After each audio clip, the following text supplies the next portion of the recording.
Dating sucks. Dating in 2026 sucks. Dating in 2026 in New York City sucks. The dating pool kind of sucks. But sometimes it's not the guy that sucks, sometimes it's you that sucks. There's this one time I went on a date with this guy, and I hate to say it, but I think I might have been the toxic one. I swear, he was like completely perfect on paper. He was everything I thought I wanted at the time, you know?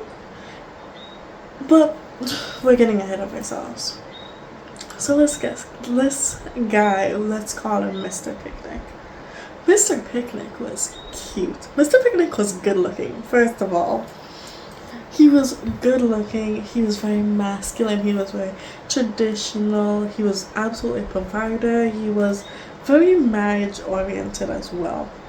Again, literally on the checklist of things I thought I wanted out of a partner, it was like tick, tick, tick, tick, tick. It was exactly what I thought I wanted.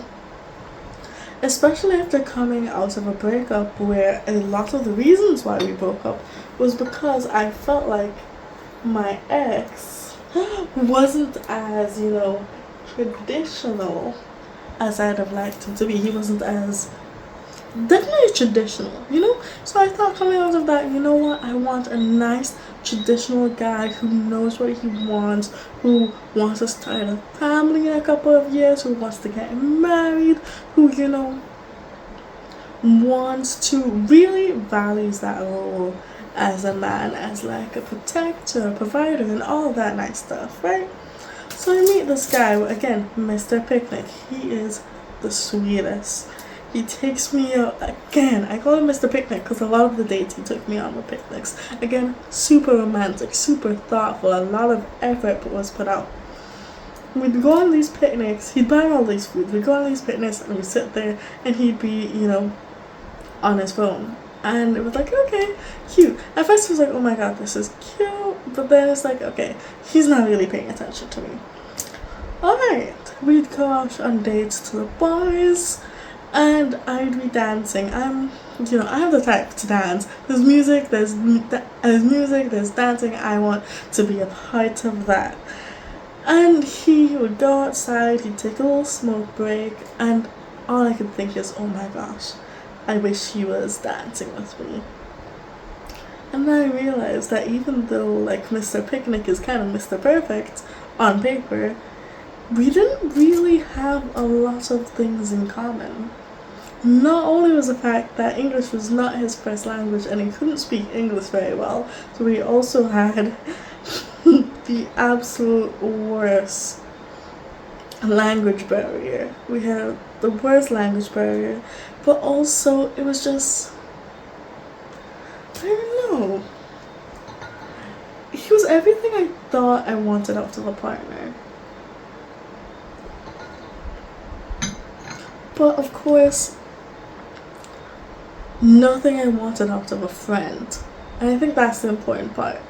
Because I didn't want just, a husband. I want someone who could also be a friend. Someone I can go out and enjoy the time with and enjoy each other's presence. And that's not really what we had. We were just around each other. Right? We were just around each other. Again, we'd go out to these bars and we'd go out and he'd pay my tab and then he'd be out taking the smoke break. And it was just like, there was just this absolute distance. And I thought for a long time, is this the person I want to be with? Because again, he ticked all of the major boxes that I thought I wanted out of boyfriend. Without that chemistry and without that compatibility that I think is necessary in having like the friend part of a boyfriend. And it's really interesting because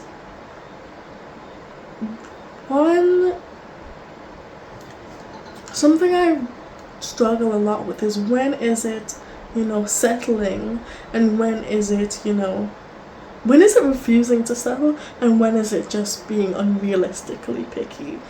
Because is it being unrealistically picky to say that I want someone who has all of my hobbies, all of my interests, enjoys everything I like to do, and is absolutely twinning while also sharing, compatibility, chemistry, and is someone I find attractive? Is that unrealistically picky?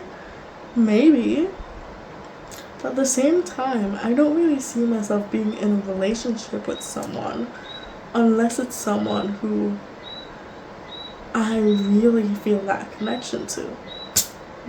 I think it's so important to have that level of friendship with the person you're dating.